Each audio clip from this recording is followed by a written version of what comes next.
नमस्कार, बहुत स्वागत आपका। मैं हूं आपके साथ मरुराज सक्सेना।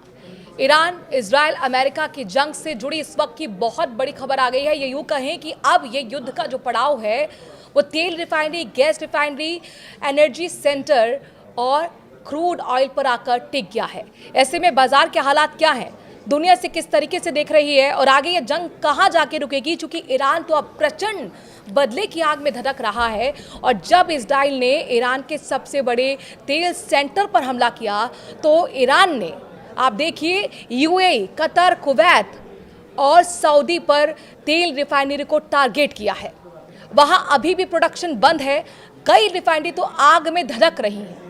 मौजूदा हालात को समझते हैं, आगे क्या होने वाला है इसे समझने के लिए हमारे साथ सहयोगी जुड़ गए हैं। अंकुर त्यागी जी, ये जिस तरीके की स्थिति बनी हुई है, मतलब ईरान तो ऐसा लग रहा है कि इंतकाम की आग में सब कुछ भस्म करने की तैयारी कर रहा है। और अभी यूएई की तरफ से भी जवाब आया, उनका रिएक्शन आया। उन्होंने कहा कि पहले जब हमले हुए तो हमने कुछ नहीं कहा, हमें लगा कि रिश्ते बेहतर हो सकते हैं, लेकिन अब जो उम्मीद थी वो भी खत्म हो गई है। ये जंग कहाँ जाती हुई दिख रही है और इसका बाजार पर, दूसरे देशों पर जिनका कोई लेना देना नहीं है जंग से, क्या असर पड़ेगा? देखिए, ये जो आपने बात बताई ये एक ख़तरनाक एस्केलेशन है। मैं क्यों ऐसा कह रहा हूँ, क्योंकि देखिए, एनर्जी सेंटर और ख़ास तौर पर जो पूरे गल्फ़ रीजन में है वो करीब करीब हर देश के पास है। तो ऐसे में जब पहली बार इजराइल ने ईरान और कतर के एक जो सेंटर था, जो गैस फील्ड थी, उस पर अटैक किया, तो उसके बाद ईरान ने कहा था, पहले भी हालांकि ईरान बयान दे चुका था, कि अगर हमारे एनर्जी सेंटर को, गैस प्रोडक्शन सेंटर को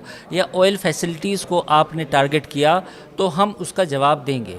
अब उसका जवाब उन्होंने ये भी कहा था उस वक्त कि हम गल्फ़ में जितने कंट्रीज़ हैं उनके एनर्जी सेंटर्स को निशाना बनाएंगे। ये चेतावनी ईरान दे चुका था, बावजूद इसके इजराइल ने ये अटैक किया। अब इजराइल के अटैक के बाद ईरान की तरफ से बयान आता है जिसमें वो कहता है कि गल्फ़ रीजन में जितने भी एनर्जी सेंटर हैं, they all are legitimate targets, हम अब उन पर टारगेट करेंगे। और ये भी कह दे कि खाली कर दीजिए, और खाली कर दीजिए, जिसमें कोई जान माल का नुकसान ना हो। तो ये ईरान का बयान आया था। इसके बाद ही तुरंत 2 घंटे के अंदर ईरान की तरफ से जो सऊदी अरब की रिफाइनरी है उस पर अटैक होता है। कतर के एलएनजी प्रोडक्शन जहाँ सबसे ज़्यादा होता है उस सबसे बड़े कॉम्प्लेक्स पे हमला होता है, जिसके बाद उसको बंद करने की नौबत आती है। जैसा आपको मालूम होगा कि एलएनजी कतर दुनिया का 20% एलएनजी जो है कतर ही उत्पादन करता है और उसको पूरी दुनिया में भेजा जाता है अलग अलग तौर पर। यानी कि अगर यूरोपियन कंट्रीज़ की बात करें तो यूरोपियन कंट्रीज़ को भी सबसे ज़्यादा एलएनजी वहाँ से सप्लाई होती है, इंडिया को भी होती है और बाकी कंट्रीज़ को भी होती है। तो जब ईरान ने ये चेतावनी दी, बावजूद इसके मुझे लगता है कि कहीं ना कहीं एक कोऑर्डिनेशन की कमी थी अमेरिका और इजराइल के बीच में, क्योंकि अमेरिका की तरफ से पहले ये बयान आया कि हमें मालूम नहीं था, इजराइल ने अपनी तरफ से किया, we were not on the same page. लेकिन अब जो स्थिति है वो इतनी खतरनाक एस्केलेशन की तरफ है कि अगर एलएनजी प्रोडक्शन गल्फ़ कंट्रीज़ में, गल्फ़ रीजन में बंद हुआ तो इसका असर पूरी दुनिया को देखने को मिलेगा। की भाषा में अगर आप समझाएं कि एलएनजी के प्रोडक्शन अगर बंद होता है तो फिर क्या असर होगा आम लोगों की ज़िंदगी? देखिए, एलएनजी बेसिकली लिक्विड एक गैस का फॉर्मेट होता है जिसका इंडस्ट्रियल यूज़ भी होता है और घरों में भी यूज़ होता है। तो आप ये मान के चलिए कि उसके मल्टीपल उसके फ़ायदे हैं या मल्टीपल चीज़ों में उसका इस्तेमाल होता है। इंडस्ट्री में इंडस्ट्री में इस्तेमाल होता है। बहुत सारी कंपनियां जो हैं एलएनजी का इस्तेमाल करती हैं कई चीज़ के प्रोडक्शन में। दूसरी चीज़ ये है कि दवाइयों तक बनाने में होता है, यूरिया बनाने में होता है। तो ये तमाम ऐसे सेक्टर हैं जो प्रभावित होंगे। दूसरी मिलाकर किसानों के लिए भी चिंता बढ़ गई है और मेडिसिन तो अब हर घर पहुंचती है, तो यानी कि मेडिसिन महंगी होने वाली हैं और कई जगह तो मैं सुन भी रही हूँ अंकुर जी की महंगी भी हो गई हैं। देखिए, यूरिया सबसे ज़्यादा बनता है। यूरिया का अगर प्रोडक्शन ना हो, आप भी जानते हैं पूरी दुनिया में कि जो मॉडर्न एग्रीकल्चर है, क्योंकि एग्रीकल्चर जो हमारी आज की है उसमें प्रोडक्शन पे ज़्यादा ध्यान दिया जाता है ताकि चीज़ें सस्ती रहें, अनाज ज़्यादा पैदा हो, लोगों की भूख मिटाई जा सके। अगर ये एस्केलेशन अगले 2-3 महीने चलता है तो पूरी दुनिया में यूरिया का संकट पैदा हो जाएगा। क्या भारत के लिए भी चिंता का विषय है, चूंकि कृषि प्रधान देश है, तो क्या फर्टिलाइजर का रॉ मटेरियल हम लोग वहां से आयात करते हैं, चूंकि चीजें वही प्रभावित होंगी जो वहां से आयात हो रही हैं? देखिए, इसमें भारत की अकेले बात करने की जरूरत नहीं है, क्योंकि स्थिति इस वक्त ये है कि पूरी दुनिया में असर होगा, प्रभावित हो रही है, ग्लोबल इकोनॉमी प्रभावित होगी और हम एक रिसेशन की तरफ जा सकते हैं, एक मंदी की तरफ जा सकते हैं। कोरोना वाला टाइम क्या कहा कि दोबारा आएगा? बिल्कुल बिल्कुल, जो बात आपने कही कि अब एक कंपैरिजन यही हो रहा है कि कोरोना के बाद ये एक दूसरा मौका है पिछले 5 सालों में जब ये ऐसी स्थिति, खतरनाक स्थिति पर हम आ गए हैं। एक आमतौर पर बोला जाता है हिस्ट्री में ब्लैक स्वैन इवेंट, तो ब्लैक स्वैन इवेंट है ये। बेसिकली इसको ऐसा माना जा रहा है कि अगर ये चीज़ें और बिगड़ी और अगर ईरान लगातार अभी जैसे जब हम ये वीडियो बना रहे हैं इसके कुछ मिनट्स पहले या कुछ आधे एक घंटे पहले भी इस बात की खबरें हैं कि जो अरामको रिफाइनरी है सऊदी अरब की, उसमें और कुछ मल्टीपल एक्सप्लोजन्स सुने गए हैं।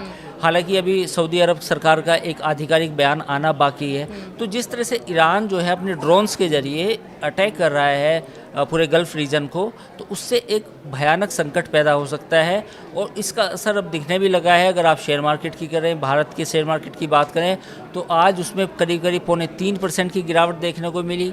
S&P की बात करें उसमें भी करीब 1.5% की, नैस्डैक में भी, यानी कि अमेरिका से लेके यूरोपियन मार्केट से लेके इंडियन मार्केट तमाम बाज़ारों में गिरावट देखने को मिली है। और यूरोपियन कंट्रीज़ में जो प्राइसेस हैं गैस के, उसमें 35% का इजाफा हुआ है। क्रूड ऑयल का क्या हाल है? क्रूड ऑयल की बात अगर हम करें तो क्रूड ऑयल जब युद्ध शुरू हुआ था, मतलब उससे पहले करीब 67, 68 या मैक्सिमम 70 तक क्रूड ऑयल रहता था। आज कच्चे तेल की कीमत जो है $115 के करीब पहुंच गई। 40 से 45% का इजाफा अब तक हो चुका है। बिल्कुल बिल्कुल।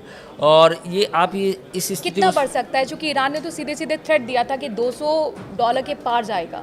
क्या ये स्थिति दिख रही है अगर ये एस्केलेट ज़्यादा होता है? देखिए, ईरान ने जो एक टारगेट कहा है कि $200, जो बाकी दूसरे इकोनॉमिस्ट कह रहे हैं कि $150 क्रूड होगा, उसका बेसिकली ईरान ये प्रेशर बनाना चाहता है पूरी दुनिया पर, ख़ासतौर पर अमेरिका इजराइल पर, कि देखिए अगर आप हम पर अटैक करेंगे तो हम आपके क्रूड के प्राइसेस बढ़वा देंगे। अब उसके सबसे बड़ा ट्रम्प कार्ड क्या है? तुर्क का इक्का क्या है? कमजोर नब्ज पकड़ी हुई है ईरान ने। बिल्कुल। तो जो स्ट्रेट ऑफ हॉर्मूज है, जो फारस की खाड़ी है, उसको उसने ब्लॉकेड किया हुआ है एक तरह से। तो उस ब्लॉकेड को वो कह रहा है कि मैं ख़त्म नहीं करने दूंगा। डोनाल्ड ट्रंप ने बात की दुनिया के बाकी देशों से कि भाई आप वो रास्ता खुलवाने में मदद करें अमेरिका की, उन्होंने साथ नहीं दिया। उसके बाद ट्रंप ने बयान दिया कि हमें कोई परवाह नहीं है, आप खोलें ना खोलें, क्योंकि अमेरिका के पास अपने गैस और तेल के रिजर्व हैं। लेकिन बात ऐसे नहीं होती, क्योंकि लड़ाई अमेरिका ने शुरू की है, तो फिर इस बात की जिम्मेदारी भी कहीं ना कहीं अमेरिका को लेनी पड़ेगी। अगर पूरी दुनिया में महंगाई बढ़ती है तेल की वजह से या गैस की वजह से, तो उसका असर तो पूरी दुनिया पे पड़ेगा। अमेरिका जिम्मेदार होगा, लेकिन कहीं ना कहीं अमेरिका तो भरपाई करने नहीं आएगा ना। तो अंकुर जी, फिर ये हालात कहाँ जाते हुए दिख रहे हैं? देखिए, हालात तो जैसा हमने वीडियो के शुरू में कहा कि क्रिटिकल एस्केलेशन है। अच्छा। यानी कि हम एक मोड़ पर खड़े हो गए हैं जहाँ से आगे रास्ता और ख़तरनाक हो जाता है। क्योंकि देखिए, अगर जब एस्केलेशन इस दिशा में बढ़ता है तो चीज़ें बिगड़ती ही जाती हैं। क्योंकि अगर आने वाले 1-2 दिन में और अटैक्स हुए सऊदी अरब, कतर, ओमान और कुवैत पर, तो उसका असर ये देखने को मिलेगा कि पूरी दुनिया में, ख़ासतौर पर जो गल्फ़ स्टेट ऑफ हॉर्मूज से जो सप्लाई है, प्लस जो रेड सी से होने वाली सप्लाई है, उस पर भी असर पड़ेगा। और पूरी दुनिया में जो कच्चे तेल और गैस की जो कीमतें हैं वो ऑलमोस्ट डबल हो जाएंगी। तो ऐसी स्थिति को मुझे लगता है कि काफ़ी मतलब भयानक। अमेरिका रुक नहीं रहा, ईरान मान नहीं रहा, तो फिर ये जंग अब कहाँ जाएगी? और सवाल ये है कि आखिरकार यहाँ पर कोई ख़त्म करने की भी तो बात नहीं कह रहा। ऐसा किसका कोई बयान आपको याद आता है कि किसी ने कहा कि अब जाकर हम जंग खत्म करेंगे, अब हमारा पर्पस सॉल्व हो गया है? देखिए, फ्रांस कुछ कोशिशें कर रहा है, लेकिन मुझे लगता है कि बैक चैनल डिप्लोमेसी में रूस और चीन की भूमिका काफ़ी अहम हो जाती है।